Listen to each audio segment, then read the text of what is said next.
Why is it black people seem to be afraid of the vaccine so much? And if we're being truthful, that seems pretty obvious. This week, Lebron James got into a little controversy with the whole vaccine business because they asked him about the vaccine and he gave them an obscure answer. Maybe I did do it. Nah, I didn't do it.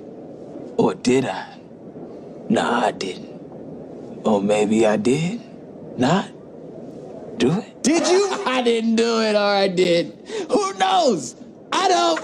Los Angeles Lakers star Lebron James has declined to say whether he has or plans to receive the COVID-19 vaccine, although he often talks about the importance of maximizing his safety by following the NBA's health and safety protocols related to COVID-19.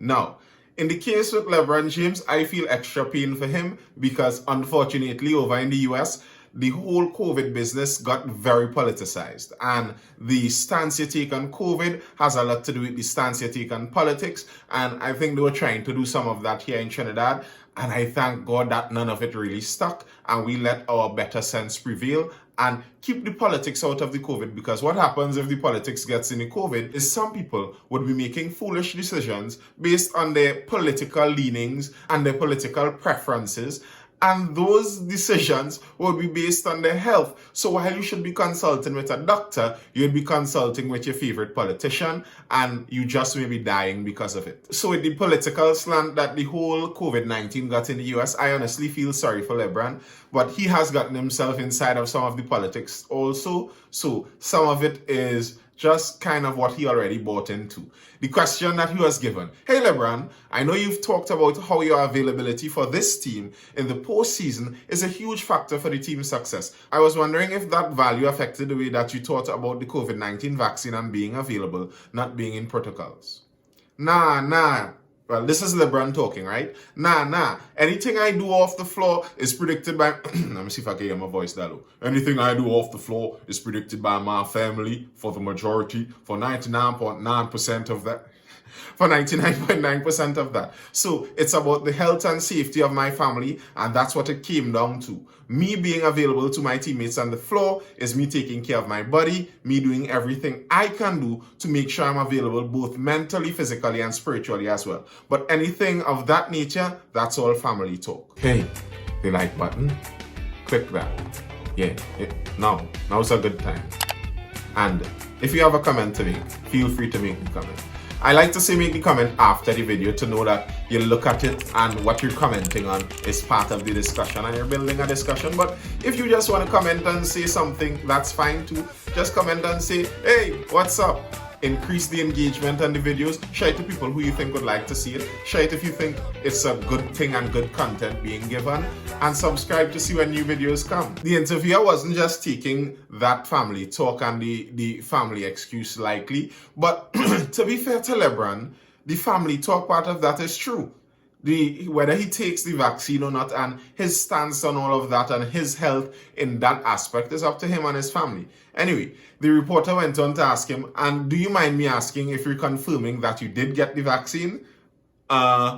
It's not a big deal, with laughter, was LeBron's response. What would have made some of this even worse is that just this week gone here, LeBron was penalized by the NBA for transgression against one of their protocols. It was announced that he won't be suspended for it, but there was still transgression of the protocols. And the protocol that he did transgress was he went to an event for one of the tequila brands that he supports. The possibility may be that LeBron went to an event for a tequila brand, a public event, while being unvaccinated, and some people have some serious questions about that, and he may be under some hot water for that.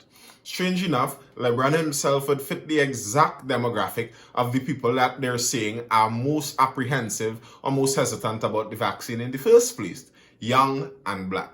The article comes out from Bermuda in the Caribbean itself, and the Caribbean is home to quite a few young black people. And bear in mind, black here is a catch-all term too. It's not necessarily Afro-black, black meaning not necessarily white. The COVID-19 vaccine has hit resistance among the young and black people more skeptical about its benefits than the white population a survey has revealed. Survey respondents aged 18 to 34 highlighted reasons that ranged from distrust to not feeling comfortable with the jab. At 55%, to personal choice at 25%.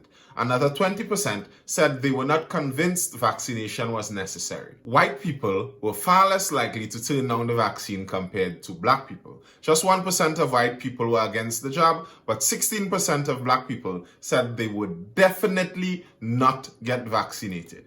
And therein lies a massive problem, because now we have it being said that the cure or the way out for the pandemic, as said continuously, the way out for the pandemic is through vaccination. So if a specific community isn't being vaccinated, the inequality that would be set up there would be ever increasing, because what we'd expect to see if the experts and the scientists are right about vaccination and how it would help or hinder the pandemic, what we expect to see is any community of people that is more apprehensive about the vaccination would have an increased amount of deaths going on. And it was already seen from even before this that the black community already had a higher likelihood of dying from the COVID-19 virus and the pursuant disease. So now we have a community that is already seen as being higher risk, and now they are of the higher hesitancy too. And this isn't just about whether it's in the larger countries. This obviously is trickling down to the Caribbean, because what we are seeing in the Caribbean is that a lot of people are also facing the same vaccine hesitancy. And where exactly it got a history from may be obscure, and who knows for sure, but I think there's a historical mistrust between a lot of the population and the governments, and particularly some of the population who has been historically downtrodden.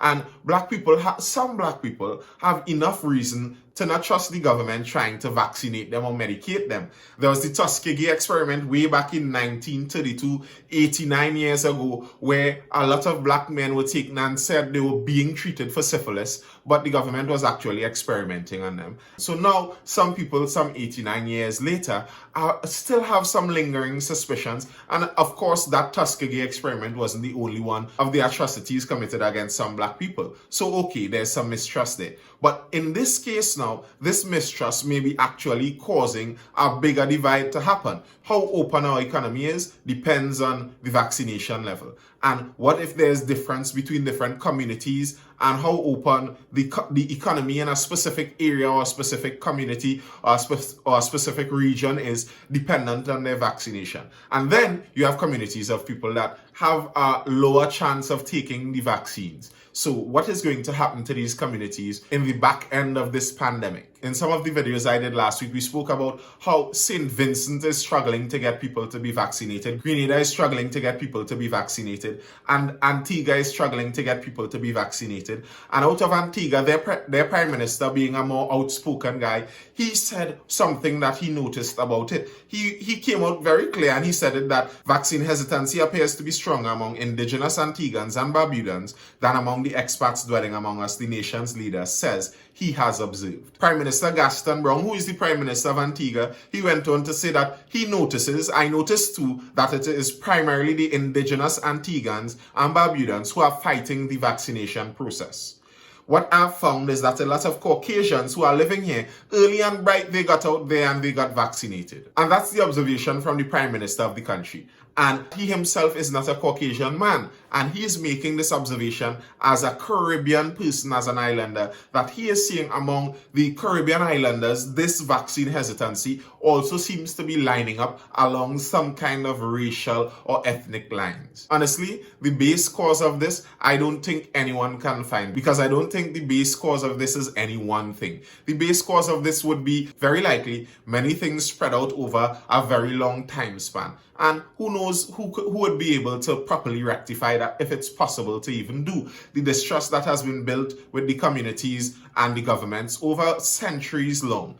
But what do we do to rectify that and try to change some of these perceptions now? There are many ideas coming out now, and to be quite honest, a lot of the ideas sound plain out horrible. I mean, the ideas may be tempting to some extent, but when you think what they're trying to accomplish with the ideas, they're kind of counterproductive. Let me show you what I mean. In the same Antigua where they're struggling to get their population to take the vaccines, well, to get some of their population to take the vaccine, their proposal, at least one of the proposals raised, is that Antigua may soon offer KFC as COVID-19 vaccine incentive. Now, if you're from Trinidad and you're missing your KFC for the last couple weeks, that may sound exceedingly tempting. So that's what I mean. To some extent, it's a good idea and it's a tempting idea. But when you think that these people are worried about the government abusing them, and they have sometimes conspiracies and sometimes legitimate fears about the government and what the government has up behind the scenes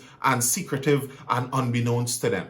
And your solution to that is that this same government that they are worried of and suspicious of is going to sponsor them KFC to go and take the vaccine. Let's be real. If you're suspicious of the vaccine for government reasons or for health reasons or for not trusting Bill Gates reasons, none of those reasons would be solved by a box of KFC. Or to quote it in its proper name, a box of dead. Prime Minister of Antigua and Barbuda, Gaston Brown, says Kentucky Fried Chicken may be offered as an incentive to residents who take the COVID-19 vaccine.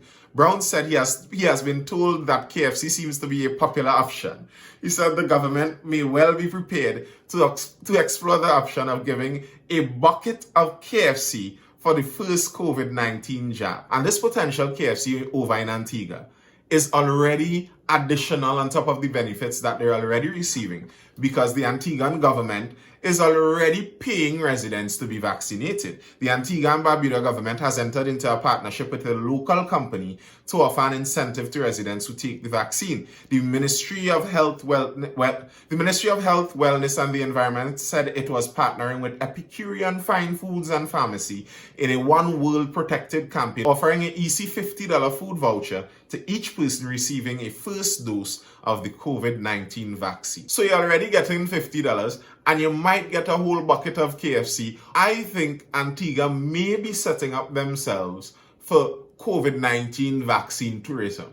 Because if the borders were open and I was inclined to be vaccinated already, I might say, okay, I'll just take my vaccine in Antigua and get a holiday while I'm at it too. I wonder if the offer extends to non-citizens and probably to citizens of CARICOM. I think that would be fair. Make it to citizens of CARICOM and allow some border movement. And I promise you, Mr. Gaston Brown over in Antigua, that the Chinese will come and take all the vaccines you have. Free KFC and $50. But to take it seriously, I don't think that is motivating anyone to trust the vaccine if they didn't trust it. And if what you're trying to do is build trust, that bribery feels like the opposite of trust. People don't trust bribes. Many people would take a bribe, but they wouldn't trust the bribe giver. If someone bribes you to take medication, you would start to wonder about the medication a bit. And if you're talking to people who are already afraid of it, who are already hesitant of it, I don't think you're leaning them in the direction. But to top all of this off, I think we could go to the States. And as I said from the beginning of this video, in the States, they had a lot of politicization with this vaccine. And then on top of the politicization, you're seeing in the States, because their population is much larger, 320 million, when that's divided, you get to see a lot of statistical differences. That's why it's interesting to watch certain behaviors and to study certain things over there. The number of people make certain studies easier. Right, so when you're looking at the black population over in the States, it's easier to now see what the differences are between them. It can seem like some authorities believe that bribes are how to get to them. And when you look at it on the political side too, it seems like many politicians are sure that bribes are also the way to go. So you look at it during elections and you look at when politicians go to the more disadvantaged communities. It's nearly insulting how they seem to be sure that bribes are the way to get the votes there. But if you're talking bribes, Oregon to offer $1 million lottery drawing for COVID vaccine recipients. Any Oregonian 18 or over who's received at least one dose of COVID-19 vaccine will be eligible on June 28th to win up to $1 million under an incentive program announced by Governor Kate Brown on Friday. So would the bribes work in the US or in the Caribbean? Would the bribes work? In Trinidad, I don't think we reach around to bribe level yet, because we don't even have enough vaccines to be bribing people to come and take the vaccines. You're going to bribe people to come and go on a waiting list. So we aren't quite there yet. If at some point in time when we eventually procure enough vaccines. We are at the point where we have way more vaccines than people, and we are trying to encourage people to come out and get these vaccines. Would the bribes actually work? Or would it just happen that people who would have taken the vaccine anyhow, or people who may just have been indifferent to it, you encourage just a few more to come out, and the people who really were afraid of it and didn't care to take it would just be thrown off more by this bribe, by the secret government? I just highly doubt that a bribe or some kind of incentive that you give them some kind of material thing, or worse yet, KFC would really, well, KFC might work. Thanks for watching. Hope you enjoyed it. See you in the next video. When you wake up in the morning and you hear the birds cry.